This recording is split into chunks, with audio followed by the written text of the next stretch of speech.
right, what's up guys? This is La Crew Productions. We're back at Discover This, and we're going to be doing our new talk show series called Let's Talk.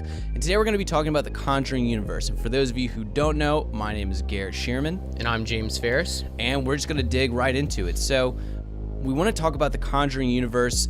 I know we both are huge horror fans. We love this universe. You know, this is pretty much the big dog right now in horror. It is the Conjuring Universe, and with their newest film, The Nun, there's a lot of hype over about it. And so, Jimmy, what do you think? Tell me, what are your thoughts on the Conjuring Universe as a whole right now? So the Conjuring Universe is probably one of the biggest horror franchises out. I mean, The Nun on Thursday openings had some of the biggest numbers that we've ever seen from a horror film. That's true. And there's a lot of things to attribute to their success and why they are that big.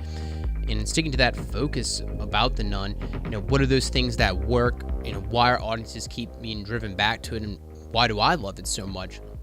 And some of the things that I would say why I love it so much has to do with, I love the themes. Yeah. Them going to Transylvania is incredible. You can't get much better of a setting than that, especially for a horror film with all the history and everything. Yeah, and what over the course of this, I'm going to be talking about obviously other of the films in the Conjuring universe. That also means I'm going to talk about like Insidious and other Blumhouse productions, because those are also part of the same creators. I think one of the biggest things why the Conjuring universe is so successful now, they kind of had a dip. Annabelle wasn't so hot when that one came out. I mean, that one's pretty much the forgotten child of the Conjuring universe, but I think a lot of it had to do with the first Conjuring and James Wan writing off that success of the first Insidious movie. He established something that I don't think I've ever seen before. It was a realistic look at the life of Ed and Lorraine Warren.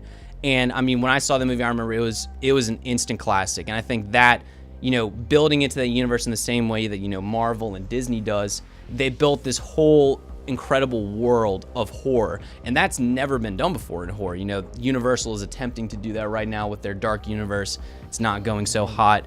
This is really, right now, when you talk about, when they look back and see some of the best films that have been made in the past years, and especially this era of film, they will say, oh, it was The Conjuring, it was horror, and especially this whole production that's been going on. Yeah, and following from that about, the Conjuring universe and what makes it so great and makes it better, in my opinion, to, other horror films. I know that there's It and there's other significant ones of our time.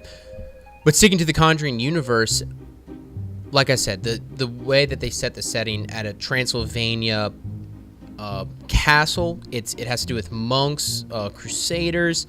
There's a priest, and it's ghosts, and it's horrifying.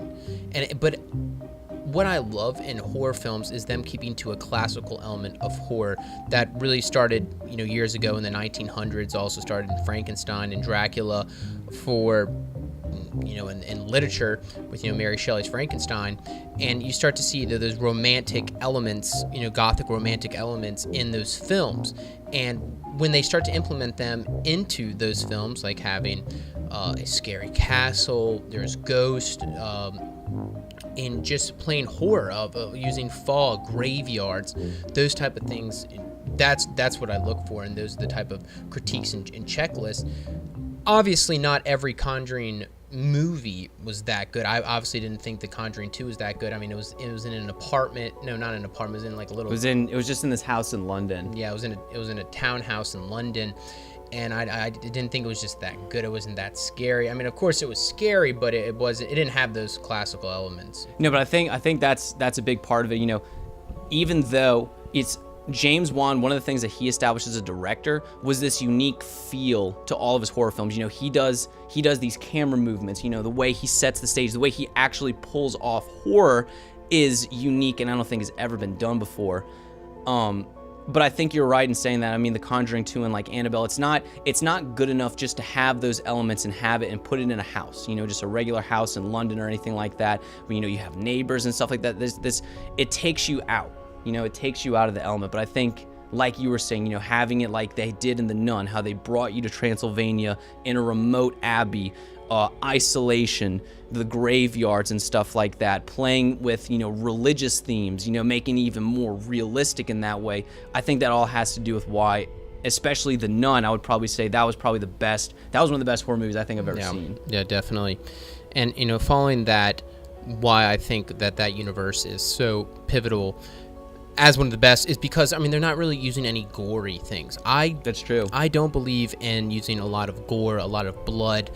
They don't even curse. They don't even curse. Because those things don't really add horror. You could say grotesque is a form of horror, saying cutting a finger off and eating it, a form of cannibalism, or like Eli Roth's Hostel. That's horror, but that's a different type of horror, and that's not a horror that I'm not a very big fan of. It's gross, but it's a different kind of roller coaster. Yeah, and it's not scary in any form of way, but having those classical themes that I love, that I grew up on, implementing something that's really scary, those religious things, going down into a type of a basement corridor that's all black leading closer to hell. Those are all the things that I personally enjoy the most from the Conjuring universe. Yeah, I definitely agree.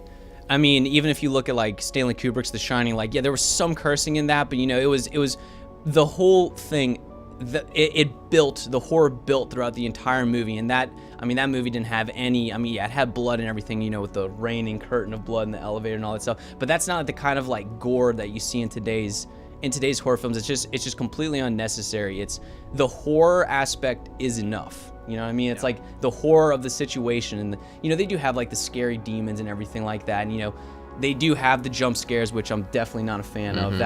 That would be honestly my biggest critique of all those films, is that they still do the jump scares, for modern audiences. They want that shot of adrenaline. They want you to feel like there's something around every corner, and then, they get the big payoff with the jump scare. That stuff I'm not a fan of. But I think they struck a chord, especially with The Nun. Going into the future, I think that, I only see great things ahead. They've only gotten better in my book. Yeah. Some of the things that I will say for the future, now talking about the Conjuring franchise or the universe, and where I want to see expand upon, and I know I would love to talk about the Dark Universe. I know we're going to talk that in upcoming episodes, Universals, but sticking to this, I think what they need to do for the future is they need to rely less on jump scares. They need to just have a type of raw horror, the building of the story, keeping with those classical elements. Those jump scares are just a cheap way to get a thrill, instead of really putting your mind down to it and thinking about how it can slowly evolve, how the fact that there may not be anything seen but an invisible presence holding a candle could be just as scary as a horrible face appearing on the screen. Right. Keeping with classical elements like The Nun as a castle in Transylvania, having very good outfits and costumes that translate into the time period. And drifting away from having it in an apartment building, having it in little townhouses, modern society. Society, keeping me that just completely draws me out of it. Jump scares, I just don't even like those because I think they're cheap. I just don't like them. They're overdone. They need to just completely do away with that. So that's what I would say that the future of the Conjuring universe should go in. I think they should need to stick with those classical elements, move forward with that, keep the gore out, do everything fine, but don't bring it to an apartment. Oh, and I like when the ghost is not, say, an old man that can't breathe. If the actual, like Insidious 3. Yeah, if the actual presence is that overbearing and evil and a horrible demon, let's keep it like that. Don't downgrade it to something that's just totally not as scary. But that's what I would say. No, I think you're 100% right.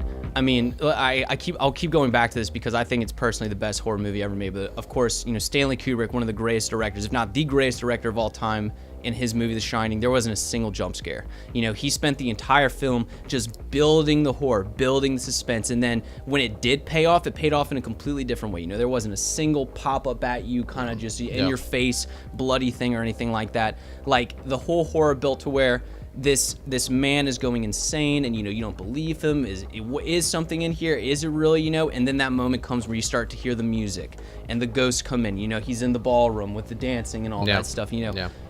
They pay off the horror in a completely different way.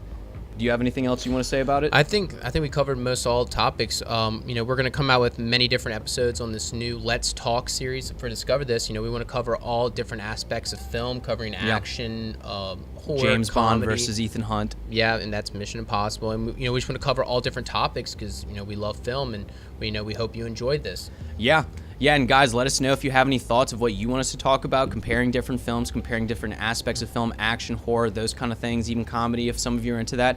But yeah, just remember to drop a like, comment your thoughts below, like I said, and please subscribe to our channel. And if you're listening to this on a podcast, it's LeCrew Productions, Lekrewe. Thank you guys so much, and as always, we'll see you next time.